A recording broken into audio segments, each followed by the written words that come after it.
Simon Longstaff, are you an optimist or a pessimist on the future of journalism? I'm an optimist, and I'm an optimist for a very good reason. I think that the central purpose of journalism continues to be and will continue to be of very significant importance to any society which has a regard for the role that is played by truth and also the need to hold, to some degree, the powerful in check. And I don't think that need goes away just because the powerful say that they don't like it. It doesn't go away because people don't necessarily value it. It's an enduring requirement, I think, for human societies that are hoping to flourish. I'm sure you'd agree that it's going to change dramatically in the next 20 years. How should it look? How should journalism look in 10 to 20 years? Well, let's just test the proposition about what it is that's going to change. The purpose is not going to change.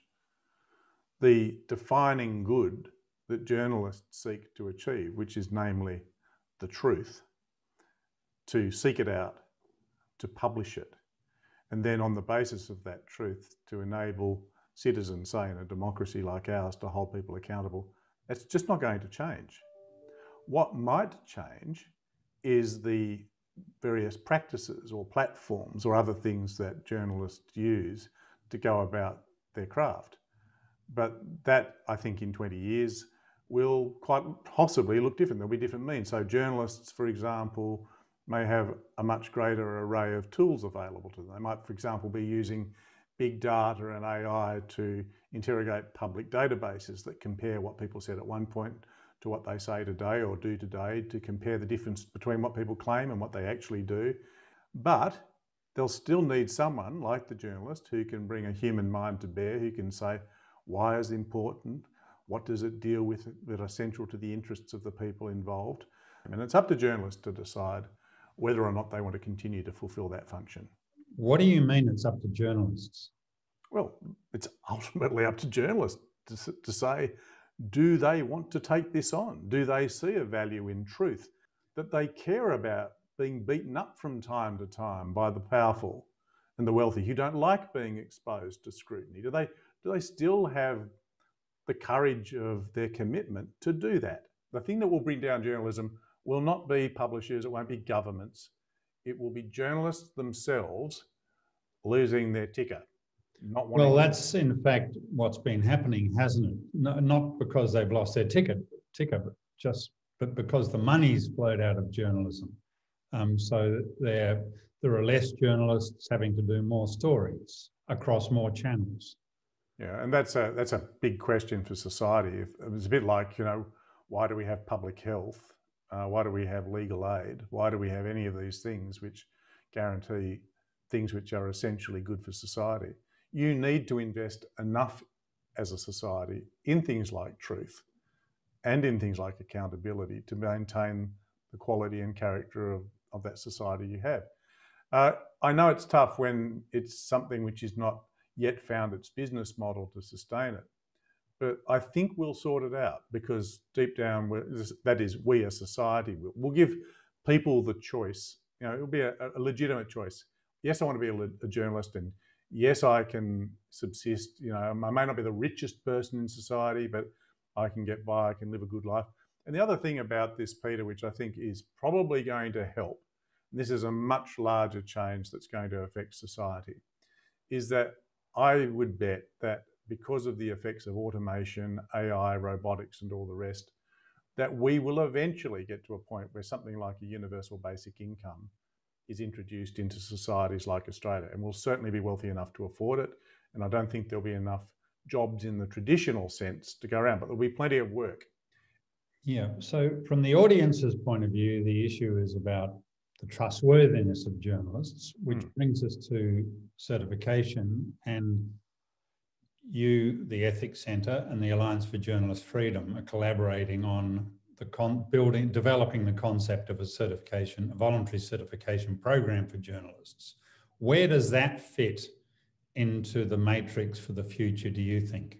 Well, it comes back to the central purpose of journalism I mentioned at the beginning, but also, as I just mentioned, that there are a lot of people who quite like saying, well, I'm a journalist, and they'll get their accreditation badge, but they're just not willing to do any of the things that journalists really have to do. And it's kind of, it's a bit of a con in some senses for some people.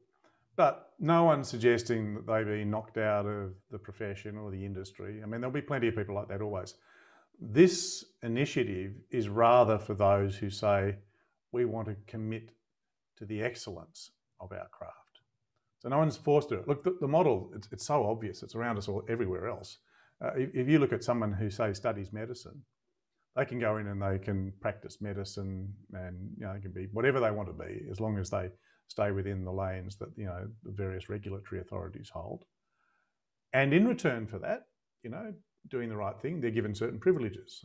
Society does confer privileges on people who choose not just to act on self-interest, but to discharge professional obligations, to subordinate their self-interest to serve the interests of others. But some of them say, actually, we want to be known for our excellence. So what are we going to do? Well, we're going to study some more. We're going to commit to certain ethical frameworks. We're prepared to be judged by our peers. And so you will see some doctors who will become fellows, say in the Royal College of Surgeons or general practitioners or physicians. There's a long list of them. You'll see this with other engineers. You'll see it in other professions. So all we've been saying is, if as a journalist at the top of your game or wanting to get there, you're willing to allow yourself to be recognised for excellence, and you're willing to do the work, including being judged by your peers on this question, then there should be a way to know that. Yeah.